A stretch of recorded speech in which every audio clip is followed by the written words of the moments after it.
छोटा गांव में हरिदास तपती धूप में अथक परिश्रम करते हैं। हर सुबह वह नदी के किनारे टहलने जाते हैं। उनका हृदय भगवान विष्णु के प्रति श्रद्धा से भरा होता है। अविचलित वह नदी के किनारे घुटने टेकता है। उसकी भक्ति अटूट है। ग्रामीण ताना मारते और उपहास करते हैं। उनकी हंसी उपहास के साथ गूंजती है। हरिदास ताने से बेफिक्र अपनी आंखें बंद कर लेता है। वह अपनी प्रार्थना जारी रखता है। उसकी आवाज उपहास से ऊपर उठती है। उसका विश्वास उनके तिरस्कार के खिलाफ एक ढाल है। गांव वाले लगातार उसका उपहास करते रहते हैं। उनके शब्द तीखे और क्रूर होते हैं। हरिदास उनके नफरत भरे शब्दों को अनदेखा करते हैं। वह मूर्ति पर पानी डालता है। उसके कार्य जानबूझकर और सम्मानजनक है। सूरज उस पर चमक रहा है, फिर भी वह दृढ़ रहता है। ग्रामीणों का उपहास और तेज होता जाता है। हरिदास अपनी प्रार्थना पूरी करते हैं। उनकी आत्मा शांति से भरी है। वह उठता है। उसका चेहरा भक्ति से चमक रहा है। वह मूर्ति को उठाता है, उसे धीरे से गोद में लेता है। वह ग्रामीणों का सामना करने के लिए मुड़ता है। उसकी निगाह शांत और अडिग है। गांव वाले शांत हो जाते हैं, पल भर के लिए उसकी शांति से चकित। हरिदास मुस्कुराते हैं, क्षमा का एक सौम्य भाव। वह मुड़ता है और वापस अपने खेत की ओर चलता है। उसकी निष्ठा अटूट है। ग्रामीण उसे जाते हुए देखते हैं। उनकी खिल्ली चुप्पी में बदल जाती है। हरिदास अपना काम फिर से शुरू करते हैं। उनका दिल कृतज्ञता से भरा हुआ है। सूरज डूबता है, खेत पर सुनहरी चमक बिखेरता है।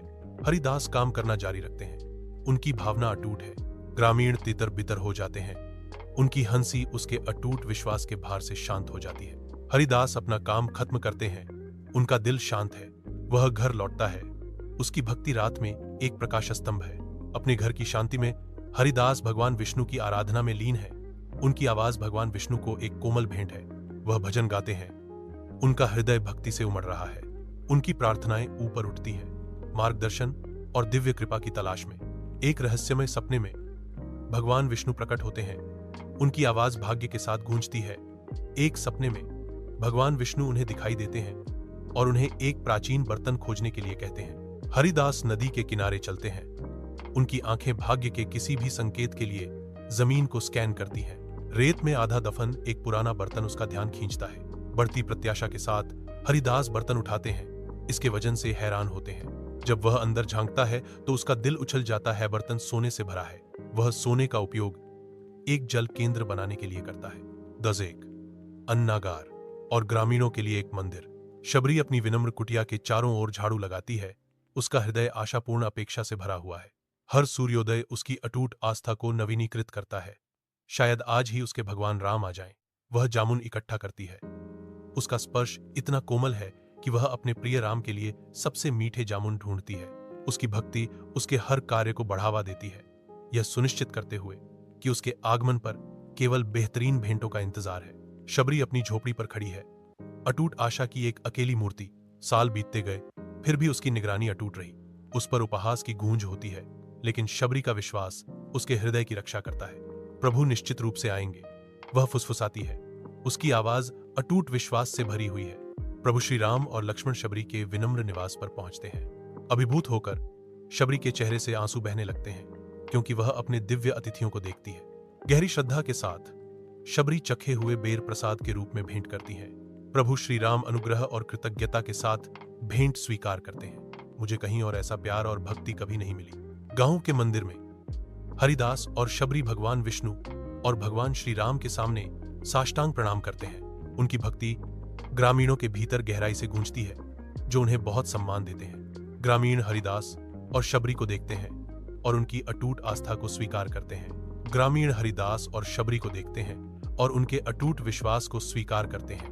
ग्रामीण इकट्ठा होते हैं। उनके चेहरे लैंप की नरम चमक से प्रकाशित होते हैं, क्योंकि वे ध्यान से सामने आ रही कहानियों को सुनते हैं। हरिदास और शबरी की कहानियां हवा में बुनी जाती हैं, जो भक्ति, मित्रता, विश्वास और प्रेम की जीवंत तस्वीरें चित्रित करती हैं।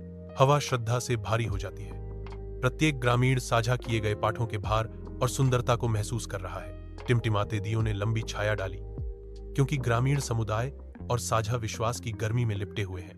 बोला गया हर शब्द गहराई से गूंजता है, श्रोताओं के बीच विश्वास और समझ का बंधन बनाता है। हरिदास और शबरी की कहानियां आशा की किरण बनकर ग्रामीणों को धर्म के मार्ग पर मार्गदर्शन करती हैं। गांव के मंदिर के हृदय में अटूट विश्वास और बिना शर्त प्यार की कहानियों से पोषित भक्ति खिलती है।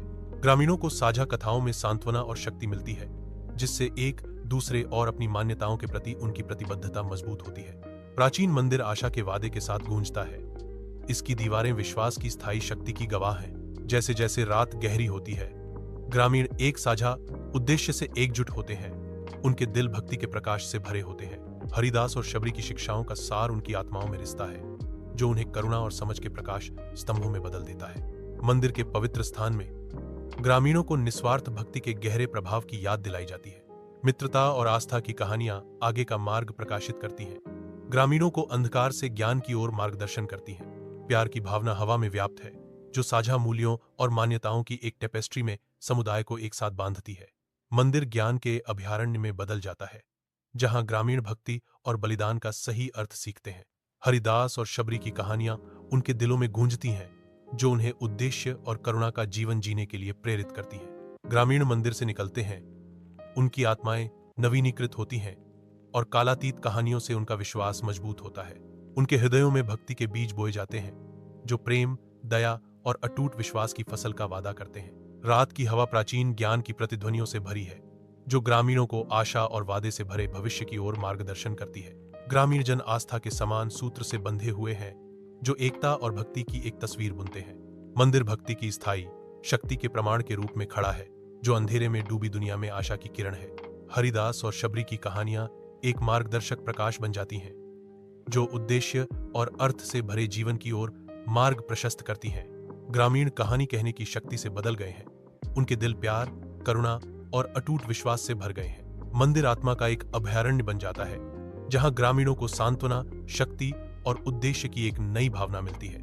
भक्ति की प्राचीन कहानियां ग्रामीणों को प्रेरित करती रहती हैं, उनके जीवन को आकार देती हैं और उन्हें एक उज्जवल भविष्य की ओर मार्गदर्शन करती हैं। हरिदास और शबरी गांव में पहुंचते हैं, भक्ति का संदेश साझा करने के लिए तैयार। वे बोलना शुरू करते हैं, ग्रामीणों के साथ सच्ची भक्ति का सार साझा करते हैं। हरिदास बताते हैं कि सच्ची भक्ति प्रेम और विश्वास पर आधारित होती है, जो स्वार्थ से रहित होती है। ग्रामीण ध्यान से सुनते हैं, उनके चेहरे जिज्ञासा और चिंतन को दर्शाते हैं। शबरी कहती हैं कि निस्वार्थ प्रेम ही पूजा का सबसे शुद्ध रूप है। हरिदास आगे कहते हैं, इस बात पर जोर देते हुए कि भक्ति व्यक्तिगत लाभ के लिए नहीं होनी चाहिए। ग्रामीणों ने सिर हिलाया, उनके संदेश की गहराई को समझने लगे। शबरी निस्वार्थ भक्ति की एक कहानी साझा करती हैं, जो उनकी शिक्षाओं को दर्शाती है। ग्रामीण कहानी से मोहित हैं, उनका दिल इसकी पवित्रता से छू गया है। हरिदास इस विचार को पुष्ट करते हैं कि सच्चे भक्त बदले में कुछ नहीं चाहते। एक ग्रामीण एक प्रश्न उठाता है, जो उनकी शिक्षाओं पर स्पष्टीकरण चाहता है। हरिदास धैर्य से उत्तर देते हैं, निस्वार्थ भक्ति के सार को स्पष्ट करते हैं। शबरी अपनी बुद्धिमत्ता का उपयोग करती है, जिससे यह सुनिश्चित होता है कि ग्रामीणों को संदेश पूरी तरह से समझ में आ जाए। ग्रामीण आपस में चर्चा करते हैं, गहन संदेश पर विचार करते हुए। हरिदास और शबरी आशा और करुणा से भरे हृदय से देखते हैं। एक ग्रामीण आगे बढ़कर उनकी शिक्षाओं के लिए आभार व्यक्त करता है। हरिदास मुस्कुराते हैं, ग्रामीण की समझ और सराहना को स्वीकार करते हुए। शबरी शांति और भक्ति की कामना करते हुए ग्रामीणों को आशीर्वाद देती हैं।